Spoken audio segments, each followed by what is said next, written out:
দুই বন্ধু দীর্ঘ সময় বাড়ি থেকে বেরিয়েছে, তাই তাড়াতাড়ি বাড়ি ফেরা খুবই দরকার, তা না হলে বাবা মা বকবে।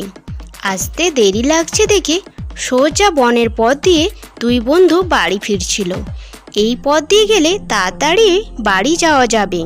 দুই বন্ধু কথা বলতে বলতে হাঁটছিল, কখন যে তাদের পেছন পেছন একটা ভাল্লুক আসছিল সেটা কারোরই নজরে পড়ল না।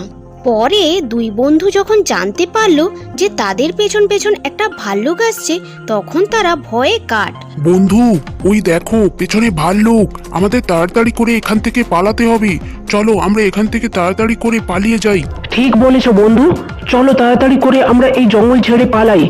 এই বলে দুই বন্ধু প্রাণ বাঁচানোর জন্য দৌড়াতে শুরু করলো। তারা দৌড়াতে দৌড়াতে খুবই ক্লান্ত হয়ে পড়ছিল।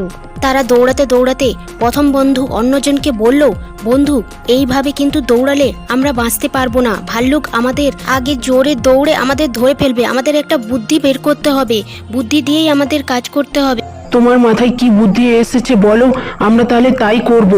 প্রথম বন্ধু অন্যজনকে বলল, ভাই, আমি শুনেছি ভাল্লুক গাছে উঠতে জানে না, তাহলে চলো আমরা ওই বড় গাছটাতে একদম মগডালে উঠে পড়ি, তাহলে ভাল্লুক আমাদের ধরতেই পারবে না। কিন্তু অন্য বন্ধু ভয়ে জড়সড় হয়ে বলল, ভাই, আমি তো গাছে উঠতে পারি না, তুমি অন্য কোনো উপায় বের করো। দুই বন্ধুর কথোপকথনের সময় ভাল্লুক আরও কাছাকাছি এসে পড়ল। প্রথম বন্ধুটি অন্য বন্ধুর কথা না ভেবে দ্রুত গতিতে নিজের প্রাণ বাঁচাতে সামনে একটা বড় গাছে উঠে পড়ল। একেবারে উঁচুতে উঠে নিচের দিকে তাকিয়ে অবাক। এদিকে দ্বিতীয় বন্ধুটি কি করবে খুঁজে না পেয়ে একটা বুদ্ধি এলো তার মাথায়। বন্ধুটি উপায় না দেখে মরা মানুষের মতো পথের উপর হাত পা ছড়িয়ে শুয়ে পড়ল। সে শুনেছিল মরা মানুষ নাকি ভাল্লুক ছোঁয় না। দম টিপে রেখে সে সবুর করছিল ভাল্লুকের। ভাল্লুক তাদের দুই বন্ধুর কাছেই চলে এসেছে। ভাল্লুক এসে দেখে একটা মানুষ পথে শুয়ে আছে, তাই ভাল্লুক এসে পথের উপর শুয়ে থাকা বন্ধুটির চোখ, কান, নাক ও মুখ শুঁকলো। ভাল্লুক ভাবলো মানুষটা মরা। শিকার না পেয়ে ভাল্লুকটি বনের ভিতর ঢুকে গেল। ভাল্লুক চলে যেতে প্রথম বন্ধুটি গাছ থেকে নেমে এলো।